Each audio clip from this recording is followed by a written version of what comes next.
Guys, welcome back to History of Toys and everything I do with them. Today we're going to be talking about the Uncanny Avengers. Now before we get started, you understand why it was created. So I'm aware that there's an actual Uncanny Avengers in the comic books.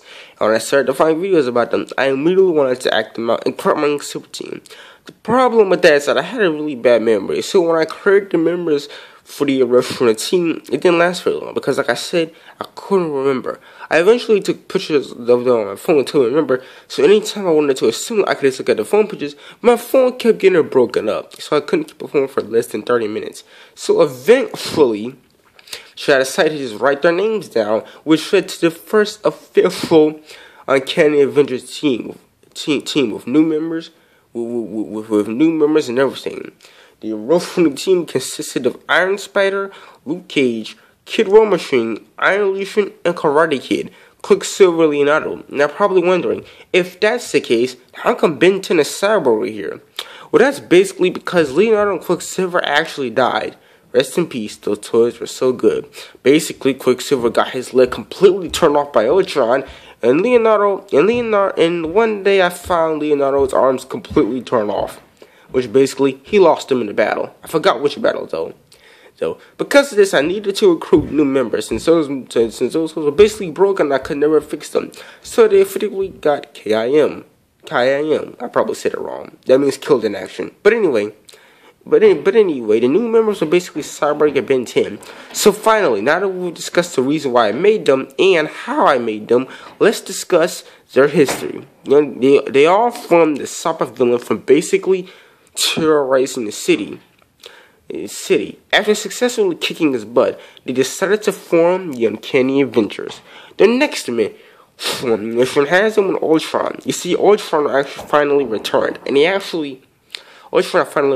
began to attack the Uncanny Avengers. He began to take them down each section. Eventually they grabbed them. And they took him down. They managed to send him to space as the other Avengers, as the original Avengers, were actually helping them out. And they managed to take him into space and fly him into space. And send him flying into space. It was after that the Uncanny Avengers' next mission has them fighting against Fluker. Fluker hired a bunch of villains to take the Uncanny Avengers out. And they would actually do this. They would manage to take the Uncanny Avengers out.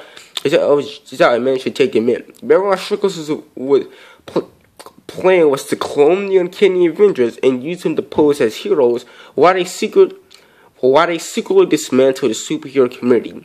He failed though, as he forgot to take in one of the members, and one of the members managed to get the help of some other superheroes to free them. After freeing the Uncanny Avengers is simple to take down the remaining villains and take down Fluker. After the Uncanny Avengers appeared again when the Secret Society managed to convince Abomination to kill the Uncanny Avengers. He agrees to do just that, and he goes to attack them. It was eventually revealed that they were actually mind-controlling Abomination. I remember the Uncanny Avengers would eventually find these people and take them down. After successfully taking them down, Abomination actually lost it on a rampage, which led them to actually taking them down, and he was probably brought down by the Uncanny Avengers. Their next appearance, and successfully take him down. After this, they would take down Fluker, Abomination, Ultron, and their next appearance was eventually resolved. So it was around this time that Quicksilver Leonardo had died, as I mentioned before in the video. So as a result, the team almost disbanded because of the deaths that they thought they had caused. But it was with this being, the public saw that they needed an Uncanny Avengers team. So eventually they decided to continue, but they recruited new members. Cyborg flamed when Abomination tried to basically terrorize the planet, and he helped the Uncanny Avengers take him down. But when Ultron came again, and they once again set them flying into space, this time heading towards the sun. So there's the complete history of the Uncanny Avengers. Yeah, I know, short video. The Uncanny Avengers isn't really that long because they formed up not too long ago. not too long ago. So now that we covered their history, let's discuss the members of the Uncanny Avengers. First up is Iron Spider. Amadeus Cho is actually a mutant. His immune ability is that he's basically super smart. After getting inspired by Iron Man and after getting inspired by such superheroes like Iron Man and Spider-Man, he eventually used his intelligence to build him a new suit, calling himself the Iron Spider, and he would go and become a superhero. As a side note, he's one of the most intelligent characters in the entire of the universe. Luke Cage is a kid with unbreakable skin. He's 15, and he got his powers because his parents had created a super soldier serum that eventually intended to great for S.H.I.E.L.D. Eventually, his parents were hunted down by a group who wanted the serum. Digging up the sun first, they gave the sun a serum and threw him off a plane. Luke Cage is then forced to watch as the plane blows up, presumably killing his parents. He would fall into the waters below and basically and he was picked up by S.H.I.E.L.D. He saves real S.H.I.E.L.D. and becomes the agent of S.H.I.E.L.D., taking the code name Power Man. He eventually breaks off S.H.I.E.L.D. and becomes an official superhero. Ben 10 is a 10-year-old kid who gets access to the Omnitrix. The Omnitrix eventually landed on S.H.I.E.L.D., but during an attack, the Omnitrix basically fell onto the earth, and instead of being picked up by a 10-year-old kid, the kid didn't realize he could turn into aliens and decides to become a superhero with it. After realizing how effective Ben 10 was with the Omnitrix and realized that his goals were for good, S.H.I.E.L.D. decided to let Ben 10 keep the Omnitrix. They did monitor him though. Cyborg's whole thing is that when the Earth was being attacked and during Justice League's origin, Victor Von Sohn was actually attacked, and his father, who was a scientist, managed to recover some organic metal that had fallen from the sky.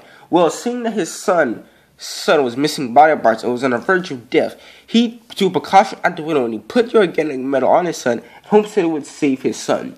The organic metal began to bond with Victor's son, replacing his body parts with completely new ones and giving him a whole new practically giving him a whole new body with his personality and gun still intact. Yeah, his metal parts are bulletproof and missile-proof. He can take a whole bunch of damage and a whole bunch of punishment. He can shoot lasers from his hands. He can scan things, and he can even make boom tubes, sort of like portals, to different locations or to different planets altogether, like Apocalypse, for example. It was eventually revealed that the metal actually came from Apocalypse, and as a result, he can teleport him in the Justice League in the Uncanny Avengers there, willingly. This cyborg is not actually on a Justice League yet, but he eventually will be. Karate Kid is yet another mutant with the ability to see the weak point of anything, anyone, or any object, and he can even see the weak points of aliens and even planets. He has superhuman strength, and he's possibly one of the strongest combatants in the entire entire universe. He's very, very strong.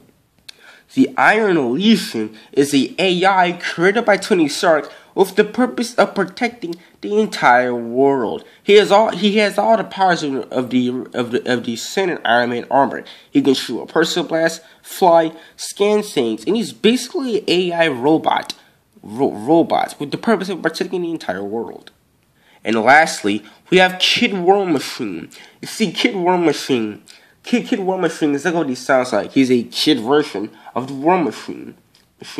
His whole thing is that a kid Iron Man basically wanted to become a superhero, and he admired Iron Man. So he was another mutant with people that need super intelligence. So he created his own suit, and when his best friend Rose wanted to become Kid War Machine, he built a suit for him, and he basically turned him into Kid War Machine. His power set is a little different. He basically has machine guns, and he can shoot bullets. He's basically the armed force with Iron Man, with its version of the Iron Man armor.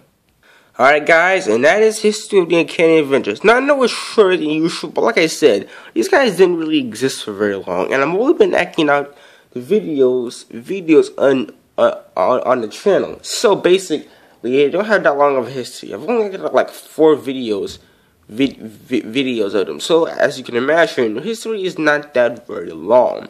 and that's your history of the Uncanny Avengers. Don't worry. I'll eventually be doing individual videos focusing on the members of the team, specific, like Karate Kid, War Machine, Cyborg, or Luke Cage, Iron Spider, Iron Legion, Ben 10. They'll eventually be getting their own videos. But until then, this is Marshy. This is me signing out.